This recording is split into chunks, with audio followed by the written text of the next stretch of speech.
Hello and welcome to another episode of Armchair Theorists with yours truly, Tyler and Nick. We're here to give you a episode that's a little bit of a change of pace, a little shorter, and if you haven't found out already by the title, it's on Postscripts of the Societies of Control by Gilles Deleuze. And this is a particularly short piece, which is why we chose it. We were hoping to get a short video out, and this is a perfect piece because it's both short and relevant and right up our alley. It's a perfect introduction, whether you're a seasoned veteran in critical theory and have read it all, or you're just starting out and don't know quite where to begin. It's only 3 pages tops, and for those with attenuated attention spans, this is perfect. Yeah. If you can't read more than 10 pages, it's perfect because this is a 4-page document. If you've been owned on Twitter and been told to read theory, this is a great place to start. Yes, this is a good name to throw around, Deleuze. He's got some sick ideas. Very cool ideas. And Nick and I, we were thinking for a long time, where should we start with societies of control? And I think we came to the only obvious conclusion, the only obvious answer, and that's WALL-E. The movie I think everyone knows, by Pixar, Disney. Classic 2008 came out, and I think it typifies, it embodies what Deleuze was sort of predicting. With societies of control. Mm-hmm. And just when you think about your own life, especially with respect to when COVID started, how many of you are living more like WALL-E than your normal life? Well, not the WALL-E, the fat people. The fat people in WALL-E, not even WALL-E. Yeah, how many of you have gained a lot of weight? I know a lot of my friends have, and I have a little bit. At one point during the COVID, I gained 30 pounds. Yeah. Just from snacking and being on my computer. Exactly, and which is essentially the only things these people in WALL-E, the WALL-E people, do. They just snack, and as they're snacking, they're being trolleyed around by these automatic cars being sent to place, and they're basically communicating purely by this cyberspace, this engagement with screens, a lot of advertisement everywhere. It's a purely mediated experience. They're going through life not connecting interpersonally outside of the big other, which in that case is the machines. Yes, yeah. All of their social relations, all of their daily routines, daily practices, like Nick says, are mediated by this sort of some sort of data technology, some sort of information technology. And it's pretty obvious that everything's quite commodified too. Yeah. So people are consuming, all they are have become consuming machines. I think that's what WALL-E, and obviously, the movie itself has a pretty lackluster moral. It's basically about ecology, right? I mean, we have to take care of our planet because they all live on this giant spaceship. Earth is uninhabitable. It's just big junk. They live on a big cruise ship, essentially. Right. A cruise ship in which everyone's on like a little rascal scooter. It's kind of like a Walmart and a cruise ship had a baby. Mm-hmm.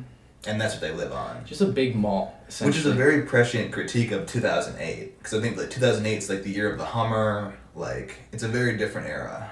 It is, which is why I think it did as well as it did. Something like this coming out today, I think would be a little bit too on the nose.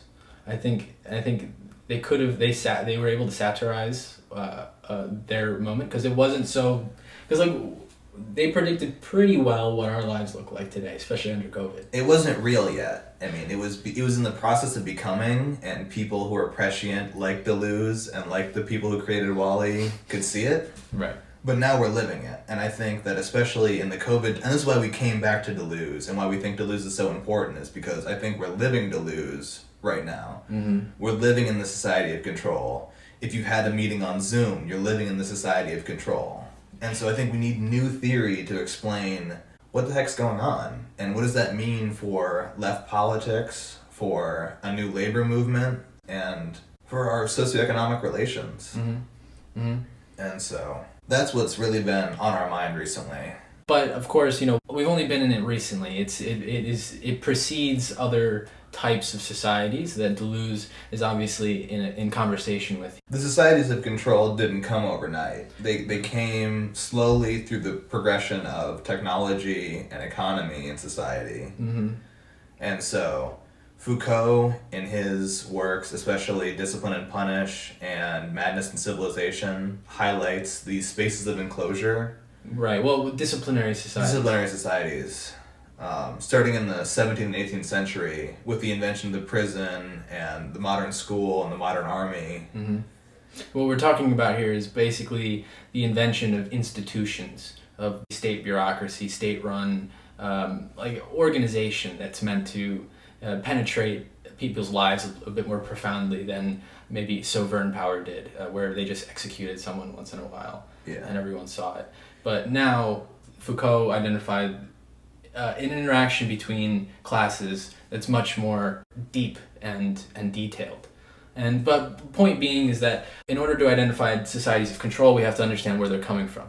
And Foucault, like we had said, he identified the disciplinary societies, which are themselves spaces of enclosure. And he marked the transition between sovereign societies where kings and aristocrats and peasant relationships dominated to relationships in capitalism where people worked in factories and had very sort of rigid existences where they were molded as bodies to perform certain tasks. And what's critical about this regime of power, this disciplinary society, is that it pays most attention to the body, right? This is what we're going to contrast to the societies of control. Societies of discipline, they care about where your body is. They care about how your body is interacting with certain objects. They care about when your body is in certain places. Workers are always clocking in, clocking out. People are always being logged, supervised. And their bodies themselves have to be finely attuned to the assembly line, for example. Foucault's always using the term finely tuned like apparatuses, or the phrase finely tuned. And it's the bodies that are being finely tuned to a mode of production. And disciplined in physical spaces, too. I mean, yeah, that's important. A lot of attendance taking and examining and creating ledgers and records of knowledge is a big part of disciplinary societies. Having a criminal record is a relatively modern invention because it is a disciplinary invention of societies of discipline. Like the criminal justice system is a perfect example of a disciplinary society where one is tracked on how well they comport with the social rules, and then these outcomes are you're molded to specific institutions like prisons or correctional facilities. Well, if you fuck up, you're sent somewhere. Essentially, your body is excluded from everyone else. That's the whole point. Of usually when and what's important also is that these technologies are used often, or at least whenever Foucault and Deleuze are talking about it, they're talking about highly unequal economic conditions. So what's important about these technologies, whether they be disciplinaries, controls, or sovereign, they all function to accomplish a common goal, which is basically the preservation of production. How can we make sure that we have this mass labor force under industrial capitalism, and the disciplinary mode of control or of organizing people was dominant. And this is what Deleuze is in conversation with. He's adding to this. He's saying, I have something that comes after disciplinary societies. Yeah, and he's writing at a very interesting and particular time. He's writing this in 1990. Big stuff happening. Starting in the 1970s, this economy predicated on this boom started to fall apart. And we began to offshore our production to third world countries or began to automate it. Right. And how the U.S. reacted to that, how they decided to generate wealth, was a financial markets. They were able to, rather than use production, they were able to sort of separate themselves from production. A division of labor happened in the U.S. after the 1970s. It was significant, where the U.S. began generating most of their wealth from immaterial labor, which is basically what we were describing as like selling stocks, basically organizing production. Another important way of looking at this economic shift that we're talking about is a contrast between factories and corporations. Factories being this very bodily material labor, and corporations being this very immaterial labor. And Deleuze has a really good quote here about the corporation. In a society of control, the corporation has replaced the factory, and the corporation is a spirit, a gas. Of course, that factory was already familiar with the systems of bonuses, but the corporation works more deeply to impose a modulation of each salary in states of perpetual metastability that operate through challenges, contests, and highly comic group sessions. So he's getting into a little bit of how these controls are working, but what's also important is to see this difference between the factory, which had its place in Fordist capitalism in America in the 1950s, or like 1800s to 1950s, and then that contrasted with the corporation, which he describes as like a spirit or like a gas, much more diffuse. Corporations like Nike, they don't make anything. They contract labor outside from different countries, which is incredibly cheap. All they own is intellectual property. And they're able to organize and circulate their products and distribute them, but most of the labor they're doing is logistics and labor like that. Basically bureaucratic, logistics, immaterial, intellectual labor that you have to go to college for, essentially. But yeah, this is an important shift that Deleuze is obviously picking up on. In 1990, we also have big technological shifts. What Deleuze is talking about is the birth of the internet. Part of the reason he's such a genius is because he is talking about a society dominated by the internet before the internet is what it is today, something that controls every aspect of our lives. He said shit like, everywhere surfing has already replaced the older sports in 1990. And he understood that these flows of information would become the dominant forms of influencing our behavior and controlling us. And where before we were controlled by schools and militaries and prisons and asylums and other sort of physical spaces, today we are controlled by algorithms and all sorts of immaterial records and marketing and advertising. I think we should get into what exactly societies of control are. The main way these controls are mediated is not through spaces. It doesn't matter where your body is anymore. It doesn't matter how your bodies are interacting with different objects, like it did matter in disciplinary societies, which is why he's saying all these institutions are in crisis, in the sense they're almost phasing out, because there's easier, more efficient, data-driven or information-driven means of controlling people now. And then this is why this has become especially important in the pandemic era. All these institutions are in crisis. The school, the prison, the hospital, the asylum. People can't be in physical spaces together anymore. Mm-hmm. It is literally dangerous for too many people to be in one space now. It is the perfect situation for accelerating what Deleuze is talking about, in terms of our inability to relate to one another with our bodies. We're more restricted than ever of using our bodies to engage in social relations. We have to stay in our houses and resort to Zoom or social media or phone calls or what have you to interact with people, but also just do our jobs, do our labor. It's increasingly clear to people, workers and bosses alike, that people don't need to be at work to work, right? I think it's been something that we've been coming to realize in the past decade, but especially after COVID, a lot of these jobs don't require your body to be in a cubicle. And like Nick was saying, it seems freeing, seems like we can in that way be home and do whatever we want, right? But a conversation we had next to the fucking water cooler, right, where we can engage in banter and whatnot. It wasn't recorded. It wasn't created into data, and it wasn't being sold essentially to someone. In your home, there's no one telling you to clock in, but there is a machine that is recording when you start, what emails you send, who you talk to, how long you talk to them, what the contents of your conversation are. Mm-hmm. And whether it's the government or the company that you're working for or a hacker, that information exists and can be accessed by others. It's hard to stress this point about, like, a lot of people think, well, what's the problem, right? I think people have a general disposition to surveillance these days, of it being not like an inconvenience, but not being a true problem. No one's actually going to change their behaviors. But we do have to stress this point that there is an inequality happening here. There's a control. There's a fundamental asymmetry of power that I don't think that Deleuze fully understood. I mean, I think he can be forgiven for this because he was so correct about the internet and its domination of our society, but I don't think he could have understood to the extent to which the internet would be a counter-revolutionary tool for atomization, social isolation, and reactionary politics. I think a lot of people at this time, a lot of futurists, accelerationists, They had an optimistic outlook of what the internet, of what data could do for us. But obviously, data is being created under the economic conditions of capitalism, which is highly unequal. But that's the tension. That's what makes this time so interesting and so contradictory between us having a lot of freedom and us being controlled.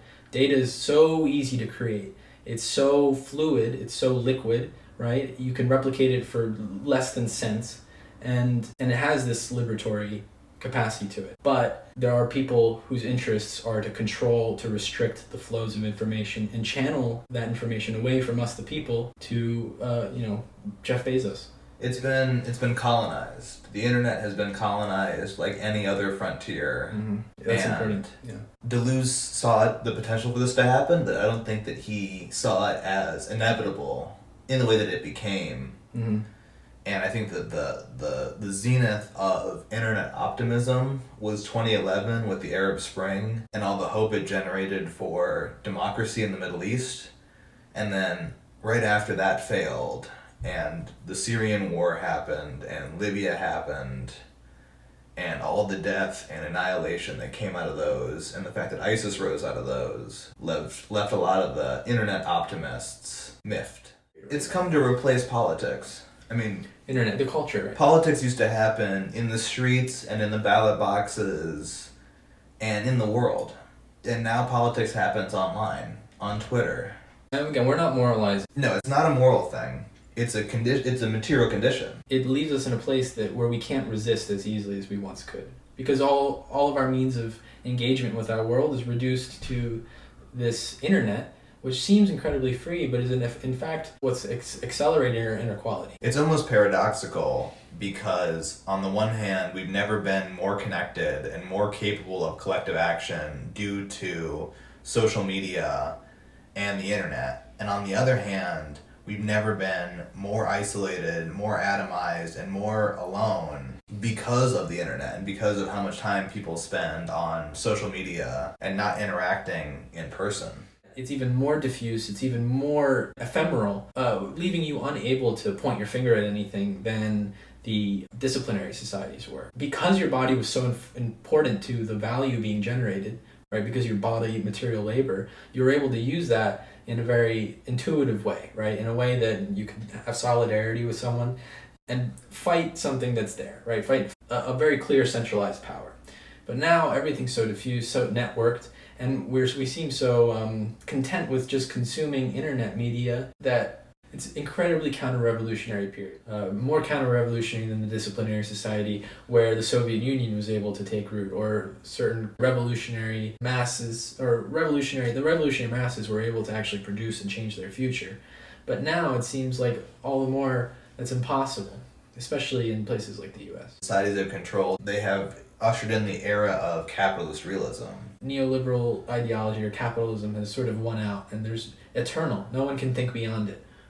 No other alternative, no option for a different system. And I think that's because the society of control is so effective. And because it's so asymmetrical. Like, I don't think that if we had access to all that data, that the masses could effectively use that much data. It wouldn't be practical in your life. No. You can only advantage a minority, no matter who the minority is, whether that be like the Communist Party of China or Walmart or the NSA. Mm-hmm. It can only be useful to a minority of people, and so it's hard for it not to be abused. And you're right, it is incredibly asymmetrical, but again, in a way that seems ultimately incredibly liberating, but that's in fact an illusion, because I think everyone can agree that there's no socialist revolution happening anytime soon. Another way of looking, there's just different angles that we can take for looking at this, which is basically describing the same thing. Before, we shift from focusing on production to focusing on consumption in this new regime of power that Deleuze is talking about. It's a set of techniques that's focused on how to discipline the body to production. How can we manipulate the mind through information to desire commodities, which is a big way of how we are controlled. Yeah. A big change in how we're controlled. We're consuming machines now. We're not so much production machines like we were. And all of the producing machines have been offloaded to third world countries where labor laws are where they were back in the 1800s. These are the conditions that we find ourselves in today, where we are primarily consumers. We consider ourselves consumers. We act as consumers. Our identities, all of our social relations are mediated through some sort of commodity. Or if not an outright commodity that you could hold, then whenever you're on fucking the social media, you're creating so much information that you really don't have access to, and that's being sold to other companies. They really mastered the art of producing desires in people. And I think that people want the new Jordans more than they want the socialist revolution. Well, yeah, there's this idea of comfort and sort of satisfaction. And I think that 40 years without class politics has left people in a position where they don't feel like they can ask for things anymore. I think that was the issue with Bernie Sanders' campaign, was not that people didn't want the things that he wanted. He was overwhelmingly popular on issues like healthcare and the environment. But I think that people legitimately believed that it was impossible to extract things from our political system, and that asking for things was unrealistic. Because since the 1970s, it has been unrealistic to ask for anything. It's true. I think that what we're talking about is an impotence of consumption. Yeah, well, and it's the individual consumer, right? Whereas a production, when you're producing alongside other people. But in a consumer society, we're highly individualized. We're not going to the same factory like we did in the 1920s with all our buddies and coming back and hanging out with everyone else's family. It's a very different time. We're all supervising each other. We're all on Zoom sending each other emails. Staying away from everyone because we don't want to get COVID. Yeah. And that's why we're in the society of control, and that's why this is a big deal. And you should really read this paper. It's simple read. 3 pages. It's 3 pages tops. And also watch WALL-E if you get the chance. It's also very relevant. But it's a great visual representation of what exactly we're in, and I think Deleuze would be quite happy with the movie. I think the characters in WALL-E too, the fat people, are impotent in the same way that we're impotent, unable to challenge the machine. A degradation of our bodies, and like an impotence of our bodies. Our bodies are incapacitated in the same way their bodies are. We're all wasting away, interacting through the preferred mediums of capital.